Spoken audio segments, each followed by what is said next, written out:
चलते हैं। उतर के राह पे देखो कि ये पाँव चलते हैं। क्योंकि जीना इसी का नाम है, क्योंकि जीना इसी का नाम है, क्योंकि जीना इसी का नाम है। गौरी, तुम्हारे पहले से ही 3 बच्चे हैं, परिवार नियोजन के बारे में सोच रही हो ना? जी बहन जी, पर गर्भ निरोधक गोलियां खाने से मेरा जी मचलने लगता है और संतू के पापा कॉन्डोम के इस्तेमाल के लिए मना करते हैं। मना करते? उन्हें पता भी है कि कॉन्डम 3 तरह की सुरक्षा देता है। देखो गौरी, गर्भ तो रुकता ही है उससे, साथ ही साथ कॉन्डम के इस्तेमाल से यौन संक्रमित रोग और HIV एड्स दोनों से बचाव होता है। जी बहन जी, मैं उन्हें समझाने की पूरी कोशिश करूंगी। ठीक है, अगले महीने की 10 तारीख को वापस से जांच के लिए आना। नमस्ते बहन जी।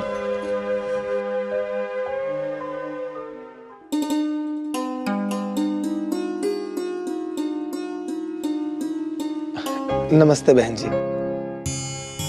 अरे चंदन भैया, आप? अमर, आओ बैठो। बहन जी, तबीयत अब भी ठीक नहीं है इसकी। कल रात को बदन छूकर देखा तो तप रहा था और शौच को तो ये जा ही रहा है बार बार। कोई बात नहीं, हम एक बार फिर से देख लेते हैं।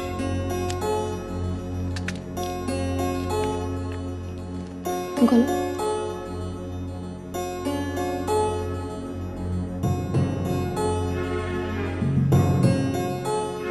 लंबी सांस लो, छोड़ो, फिर से छोड़ दो। बस, वेरी गुड।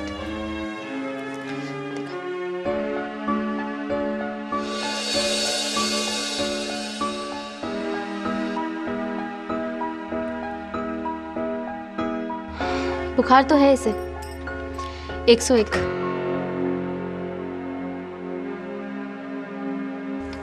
चंदन भैया, ये पैरासिटामोल का सिरप है, आधा चम्मच हर 4 घंटे पे देना है जब तक बुखार नहीं उतर जाता। ये लीजिए। और तुम जादूगर जी, अब घर पे अच्छे से आराम करना, ठीक है? जी। वैसे जादूगर जी, आपकी जादू की दुनिया में हमें जगह मिली या नहीं? मिली है। देखे तो सही।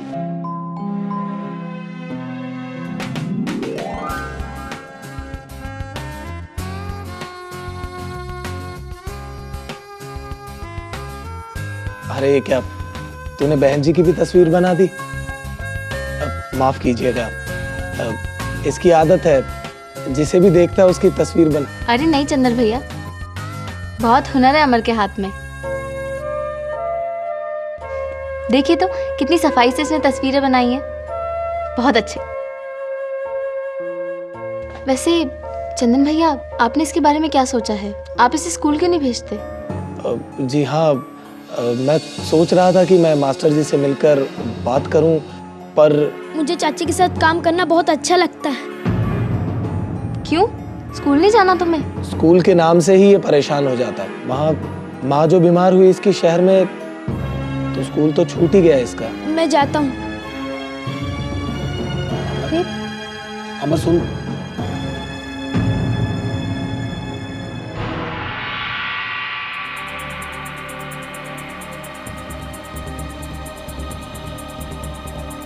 मामा, हम चाहे लाख कोशिश कर लें, अगर आप हमें अपना ही नहीं समझते। क्यों भाई, अब क्या हो गया? इतने बड़े बड़े कारनामे कर देते हो और हमें बताते तक नहीं। टीवी में फोटो निकली या अखबार में? वो भी निकलवा देंगे, पहले खाओ तो मिल बांट के। वसीयत यहां दबा रखी है या वहां शहर में? दिमाग खराब हो गया बड़े घर के लोगों का। मुंशी को कह के डॉक्टर को बुलाना ही पड़ेगा। जिसे देखो मुंह उठा के चला आता है वसीयत का कोड़ा लगाने मंगत को। क्या मतलब? मतलब तुम बताओ, कहां से आएगी मेरे पास वसीयत? कौन देगा वसीयत मुझे? वो तो तुम ही जानो मंगत मामा। मुझे तो सिर्फ इतना पता है कि हम दोनों के बीच समझौता हुआ था वसीयत को लेकर, और वक्त आने पर अब तुम मुकर रहे हो। अच्छा, चलो नहीं देता वसीयत।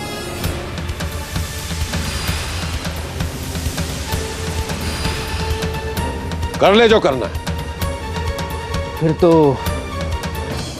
फिर तो हर्जाना भुगतना पड़ेगा मामा।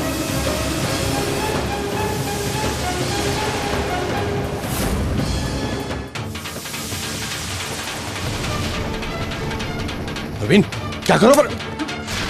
प्रवीण, चीनी तो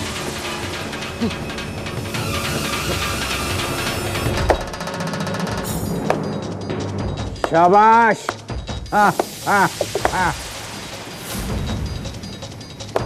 मेरे सिपाहियों, शाबाश।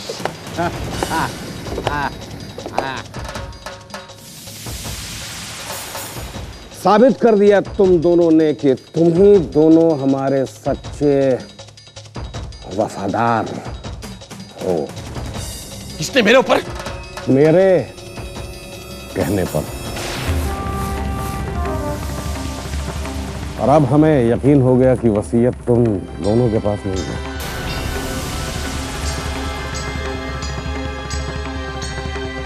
पर वो है किसके पास? ये न सोचने की जरूरत है, न कहने की जरूरत है। और वो वसीयत नहीं है,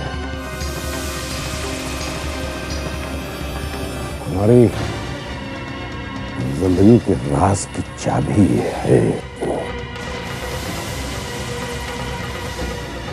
तो फिर ये वसीयत है किसके पास?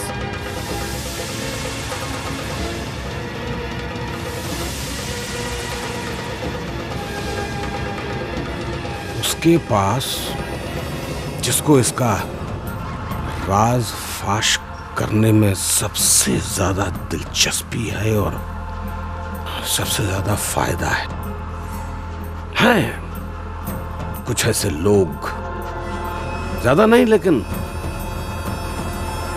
उनमें से भी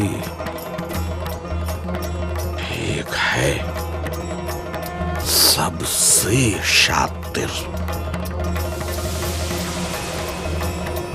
अभी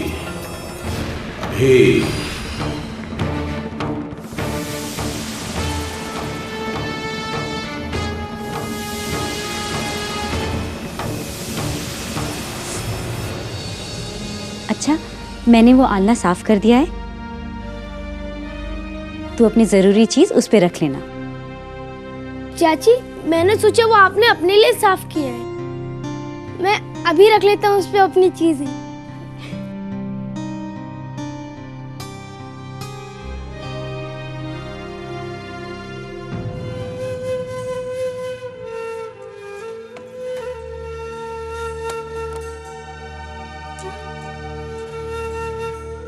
बहुत प्यारी फोटो है भैया भाभी की।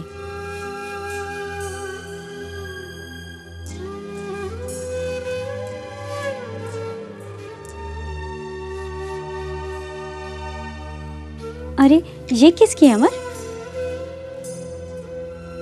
बाबूजी के, वो पेंटिंग का काम करते थे ना, उनके बाद ये मैंने रख लिए। माँ बीमार पड़ी तो तूने शायद कोई काम ढूंढ लिया, नहीं? बाबूजी के कुछ दोस्त थे, रंगाई पुताई का काम करते थे, मैंने भी उनके साथ ये काम शुरू कर दिया। इतनी सी उम्र में माँ की देखरेख, घर की रोजी रोटी की फिक्र, तू तो बहुत ही होशियार और हिम्मती बच्चा है अमर। पर अब यहाँ राजपुरा में तू पढ़ाई कर, स्कूल जा, बड़ा आदमी बन। मुझे स्कूल अच्छा नहीं लगता, वहाँ पे मुझे सब चिढ़ाते हैं। अब तू परेशान मत हो, तेरी तबीयत ठीक हो जाए फिर बात करेंगे इस बारे में। चल, अब मैं तेरे लिए तेरी पसंद की खिचड़ी बनाती हूँ, आलू के भरते और अचार के साथ, और उसमें थोड़ा पालक भी डाल दूंगी ताकि शरीर को थोड़ी ताकत मिले और खून में लौ की मात्रा भी बढ़े। पर पालक तो कड़वा होता है। पर शरीर के लिए अच्छा होता है ना। देख तो कितना कमजोर हो गया है, और मैं बनाऊंगी तो पालक बिल्कुल कड़वा नहीं लगेगा, ठीक है?